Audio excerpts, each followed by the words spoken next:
You ever been so broke that you think your dog has more money than you got? You ever think about that?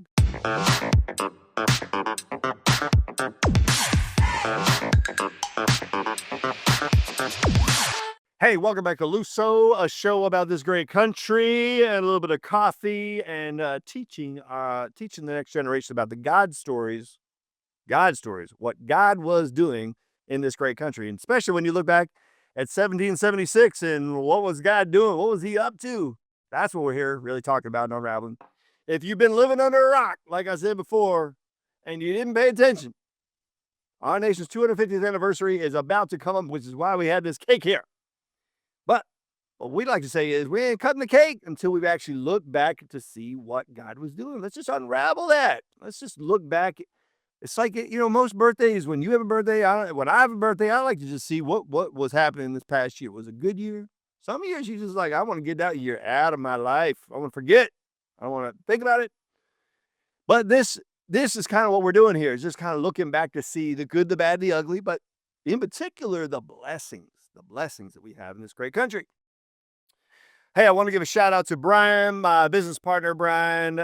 Miss you, man. He's back there in California, living the dream, living it up. He's got a family, and you see him in different movies and shows, but he's an actor in Hollywood, and you know him from a whole bunch of different stuff. So look up Brian Patrick Wade. Miss you, bro. We still got your mug on this mug. Look at that. Got a mug, your mug on this mug. But anyway, I think the whole world goes around on coffee. What we're unpacking today is the blessing that we have with the money that we enjoy in this great country. I don't know about you, but I have been broke as broke could be. You ever been so broke that you think your dog has more money than you got? You ever think about that? Like, if I died today, I think my dog has more money than I have. Like, I've been that broke before, man. I've been so broke that I had negative in my bank account for like 3 months. True story, true story. You ask my wife. But man, when you've been that broke and then you have money, and then that's when you appreciate it so much more. Well, when we unravel the founding fathers, again, look, we're about to celebrate our nation's 250th anniversary, and we go back to 1776. Did you know most of the people in America, they were farmers. They just lived like, quote, paycheck to paycheck. They weren't, and obviously they didn't have paychecks, but they were just living a simple life. And, quote, the American, quote, dream was that they wanted to see their children, their grandchildren living better than they were. Did you know that the vast majority of Americans live wealthy compared to those early founding fathers? The people that lived in this country, they if you compare their standard of living to our standard of living, they literally lived extremely poor, like just broke as broke could be. And so what their aspirations for the next generation and future generations was that we would do well. Well, let me just unpack that for you. Let me just help you understand how their vision, their dream for us many generations later. I'm a 7th generation descendant of Peter Francisco, the giant of the American Revolution, the American Braveheart story, which is what we've been talking about. Which, in case you're wondering what the word LUSO means, it simply means a badass warrior from the American Revolution. All right, just remember that. But anyway, I digress. So back to our founding fathers, and what their dream was that we would have better today than what they had. Now, mind you, they didn't have running water, right? They didn't have a stove, right? They were cooking over fire. They didn't have air conditioning. They didn't have cars. They didn't have any of that. Any of that.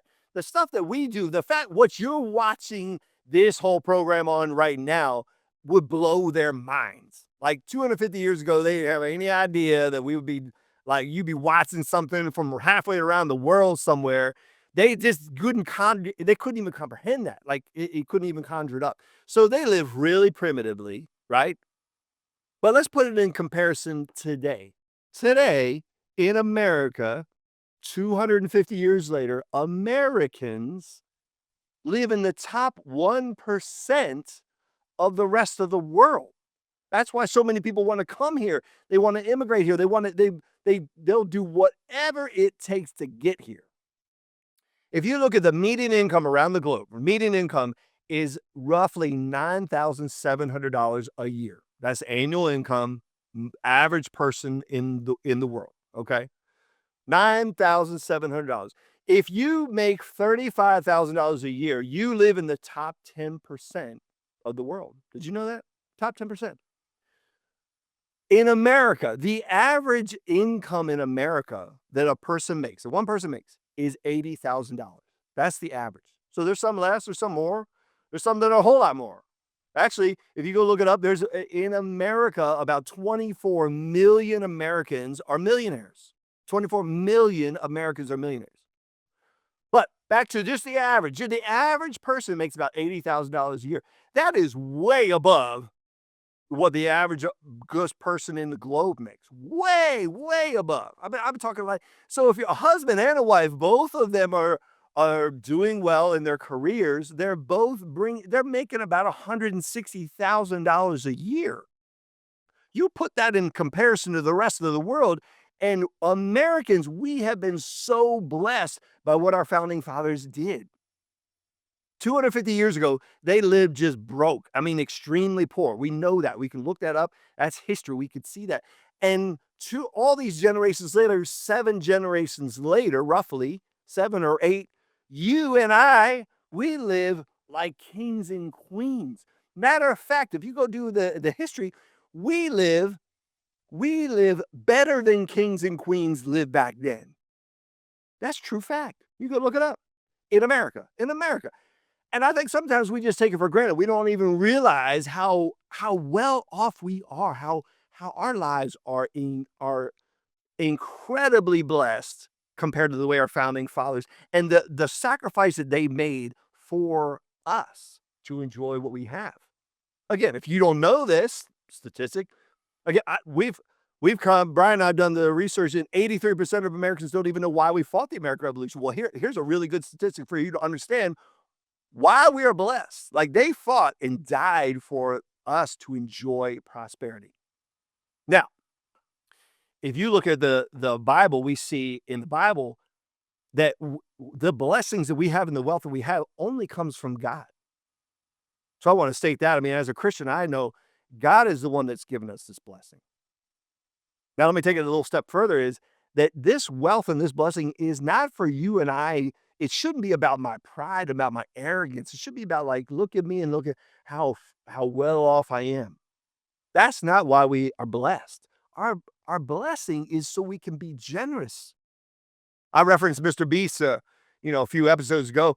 Look, Mr. Beast has made a whole YouTube channel of, like, giving away, like giving the cars away, all this money and all this kind of stuff. And what we get tuned in, we're like blown away when we see all that kind of generosity. We're like, what in the world? Who does that? Who just gives away all these cars and crap? You're like, who does that? That's just craziness, right? But that's the way we should live, in the blessing that we have, in the wealth that we have. Again, Americans live in the top 1% of the wealthiest in the world. We should be giving back. And I'm happy to tell you that if you go look this up, and the statistics show that in 2024, the Americans gave almost close to $600 billion away. $600 billion. When a hurricane or a tsunami or something rips into another country all around the globe, who comes to their aid? Americans do, other countries do, but the reason that we can go to their aid, and we have organizations like World Vision, Red Cross, Compassion, and I mean, you can list a whole laundry list of organizations that come to the rescue because we have been blessed in this great country. Now, think about this. $600 billion is what we gave away. That's what we gave away. And compare that to just the GDP, the gross product of other countries. That is more of a GDP than most countries even have. Many of the countries in this world don't even have that much resources. And we gave that much away in 2024. That's what our founding fathers did for us. That's how blessed we are. In case you didn't realize it, man, that's the blessing. You shouldn't be taking it for granted, bro or sister. if you're watching, your brother, your sister, I don't care. You should not be taking it for granted. You should know how blessed you are to live in this great country and the impact that the founding fathers had on your life is incredible. So here at Thanksgiving, this is the week of Thanksgiving. Let's be thankful and be appreciative and be looking for opportunities to pay it forward. When next time you're in line at a coffee shop, pay it forward to the guy behind you. Because I think pay it forward is where our generosity, no matter how much money you have or how little money you have, just a simple, let me just pay it forward to the next guy in the coffee line. I'm going to take care of the guy behind me. Take care. Do that. Do that today. Remember the blessing that you have. And tune in tomorrow. We'll talk about another blessing that you and I have. Hey, thanks so much for watching. Hit subscribe below. But more than that, click the link below, LUSO.tv. Watch our short film. That's how you can really help us. Together, you and I, together, we can educate 83% of Americans that don't understand why we fought the American Revolution. But I need your help. We need your help. So share it with your friends. Pay it forward. Send it to 1,000 of your friends. Okay, maybe 100, 10 of your friends. Pay it forward. Click the link, LUSO.tv.